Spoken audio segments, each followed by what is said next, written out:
everyone, welcome to my channel, and today we will discuss about the respiratory system and how it works. The human respiratory system supplies the body with oxygen and remove carbon dioxide, a waste product that produced by cell during metabolism. तो आप इस video में देखेंगे कि respiratory system कैसे work करता है, उसके क्या क्या स्टेप्स होते हैं। तो रेस्पिरेटरी सिस्टम में क्या होता है कि ऑक्सीजन हमारी बॉडी तक डिलीवर्ड होता है एंड कार्बन डाइऑक्साइड जो कि आपके सेल के द्वारा प्रोड्यूस होती है during the time of metabolism, वो आपके शरीर से एक्सक्रीट आउट कैसे होती है।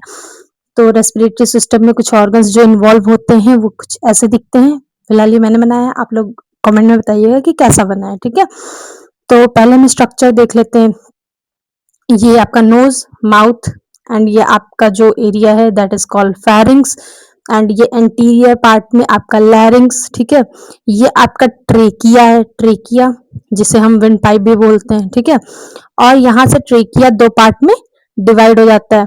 ये जो आपका डिवाइडेशन पार्ट है, ये जो आपका ट्राइंगल बन रहा है, जो डिवाइडेशन पार्ट है उसे हम बोलते हैं कराइना। क्या बोलते हैं? कराइना, CARINA, कराइना।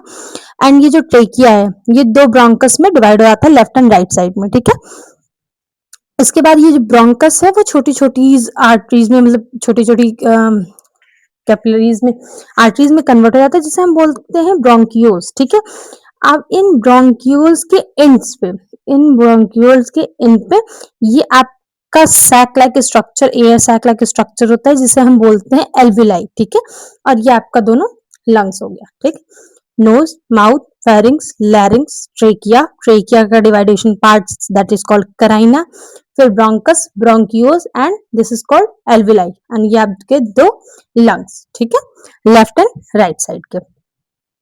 अब हम बात करते हैं हाउ इट वर्क्स, ये काम कैसे करते हैं। सबसे पहले स्टेप में क्या होता है, air enters to body. Air आपके बॉडी से बॉडी में एंटर होती है। एयर जो आप सांस लेते हैं या फिर जो आपकी रेस्पिरेशन प्रोसेस होती है, जो आप इनहेल करते हो, तो वो एयर आपकी एंटर होती है योर बॉडी में। You inhale through your nose and mouth. आप क्या करते हो? इनहेल करते हो नोज एंड माउथ से। ये जो आपके नोज होते हैं वो फिल्ट्रेशन का भी काम करते हैं। जो भी वॉर्म्स है, मॉइस्चर्स हैं जो एयर में, उनको ये क्या करते हैं? फिल्टर करने का काम करते हैं आपके नोज से, जो एयर आप इनहेल करते हो। ठीक है, अब एयर ट्रैवल होती है टू द लंग्स। एयर कहाँ ट्रैवल होती है? To the lungs. Air passes the pharynx. अब एयर आपने जो इनहेल की वो पास होती है through the pharynx and larynx, then trachea. Air जो पास होती है वो आपके फेरिंग्स से लैरिंग्स में, लैरिंग्स से ट्रेकिया में आती है। ट्रेकिया जिसे हम विंड पाइप भी बोलते हैं। ठीक है, the trachea is divided into two bronchi. अब ट्रेकिया आगे चल के दो ब्रोंकाई में डिवाइड हो जाती है और पार्ट आपका डिवाइडेशन का ये जो ट्रायंगल बन रहा है इसे हम बोलते हैं कराइना। ठीक है, द ब्रोंकाई, जो ये ब्रोंकस है, ये क्या करती है? स्मॉलर ट्यूब्स में डिवाइड हो जाती हैं। अब ये जो ब्रोंकाई आपको दिख रही है ये स्मॉलर ट्यूब्स में डिवाइड हो जा रही हैं। इस स्मॉलर ट्यूब्स को क्या बोलते हैं? ब्रोंकियोल्स बोलते हैं। और स्मॉलर ट्यूब्स की जो एंड पोर्शन है, इन पोर्शन पे एयर सैक लाइक स्ट्रक्चर बनता है जिसे आप बोलते हैं एल्विलाई। यह आपके ब्रोंकियोल्स है। ब्रोंकियोल्स की जो एंड पोर्शन है, जो ये सैक लाइक स्ट्रक्चर आपको दिख रहा है, उसे बोलते हैं हम एल्विलाई।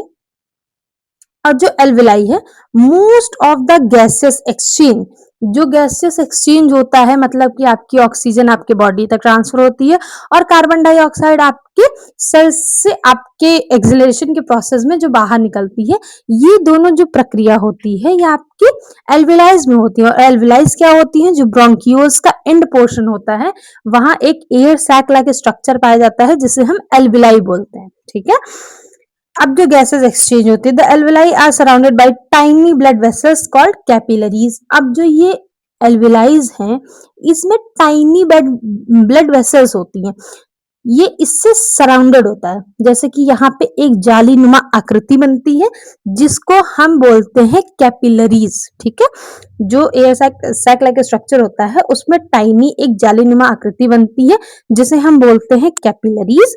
और oxygen move from the air into the alveoli and blood. जो आपने इनहेल की है मतलब एयर, उसमें जो ऑक्सीजन होता है वो ट्रांसफर होता है या फिर मूव होता है into the alveoli then into the blood। आपके एल्विलाई में जाता है, देन आपके ब्लड में जाता है।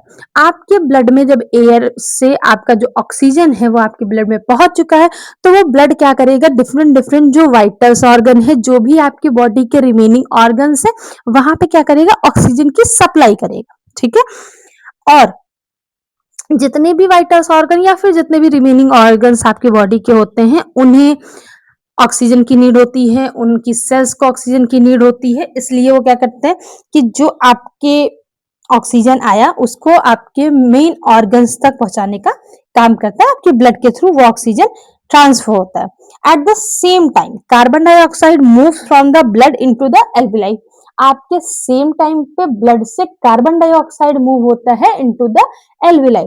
जब आपके ऑक्सीजन मूव होता है alveoli to blood, and carbon dioxide जो होता है वो मूव करता है blood to alveoli.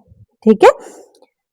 Oxygen delivered होता है रेड ब्लड सेल्स के थ्रू, जो कैरी करती है ऑक्सीजन को, using a protein called haemoglobin. आपकी एक प्रोटीन होती है जो आपकी ब्लड को कैरी करती है, that is called haemoglobin. And oxygen rich blood जो होता है वो आपके ऑल पार्ट्स ऑफ बॉडी को सप्लाई होता है एंड एनर्जी को प्रोड्यूस करता है। And the carbon dioxide is remove. जो आपकी एक्सलेशन की प्रोसेस होती है वो आपकी क्या होती है कि आपके बॉडी से आपके ब्लड को, आपके बॉडी से आपके जो एक्सलेशन की प्रोसेस है उसमें कार्बन डाइऑक्साइड की जो मात्रा होती है उसे एक्सेल करती है। तो आपने पहले इनहेल की, जो आपके एयर है वो इनहेल की through the nose and mouth, वो आपके क्या हुई फेरिंग्स टू लैरिंग्स तक गई, लैरिंग्स से ट्रेकिया, ट्रेकिया को आपके विंड पाइप भी बोलते हैं। इसमें दो ब्रोंकस डिवाइड होते हैं। ब्रोंकस का ये जो ट्रेकिया का डिवाइडेशन पार्ट है इसे हम कराइना बोलते हैं, और ये जो ब्रोंकस का स्मॉलर ट्यूब्स में डिवाइडेशन होता है उसे हम ब्रोंकियोल्स बोलते हैं। और ब्रोंकियोल्स का एंड पोर्शन जो होता है उसे एयर सैक लाइक स्ट्रक्चर, जिसे हम एल्विलाई बोलते हैं। ठीक है। उसमें आपका गैसेस एक्सचेंज होता है, जो आपके एयर में जो ऑक्सीजन है वो आपका ब्लड क्या करता है, वो लेता है। इसमें होता क्या है कि आपकी जो एल्वलाइज में जो गैसेस एक्सचेंज हो रही हैं वो किस प्रकार से हो रही है कि आपका ब्लड जो है उसमें एक प्रोटीन जो हीमोग्लोबिन है वो आपके ब्लड जो भी एल्वलाइज से गैसेस एक्सचेंज हो रही है, वहां जो ऑक्सीजन है जो आपके एयर के थ्रू आई है उसे आपका ब्लड जो है वो मूव कर रहा है, आपका ब्लड जो है उसे रिसीव कर रहा है। ब्लड में जो आपकी एक प्रोटीन है जिसे हीमोग्लोबिन कहते हैं रेड ब्लड सेल्स में, वो आपके ऑक्सीजन को कैरी करती है और आपके वाइटल्स ऑर्गन तक लेके जाती है। और सेम टाइम आपका ब्लड जो है जिसमें कार्बन डाइऑक्साइड की मात्रा है वो एल्विलाइज तक ट्रांसफर होती है, और जो एक्सलेशन की प्रोसेस होती है उससे वो बॉडी से रिमूव होती है। ठीक है। अब बहुत लोग ये कहते हैं कि हमने अपनी रेस्पिरेशन रोक ली है, हमने इतने मिनट तक और ये रोका है वो रोका, तो मैं आपको बता दूं आप अपनी ब्रीदिंग रोक सकते हैं। जैसे ब्रीदिंग कुछ सेकंड्स कुछ मिनट के लिए रोक सकते हैं, आप अपनी रेस्पिरेशन एक सेकंड के लिए भी नहीं रोक सकते। रेस्पिरेशन जो है वो आपके विद इन द सेल की प्रोसेस है।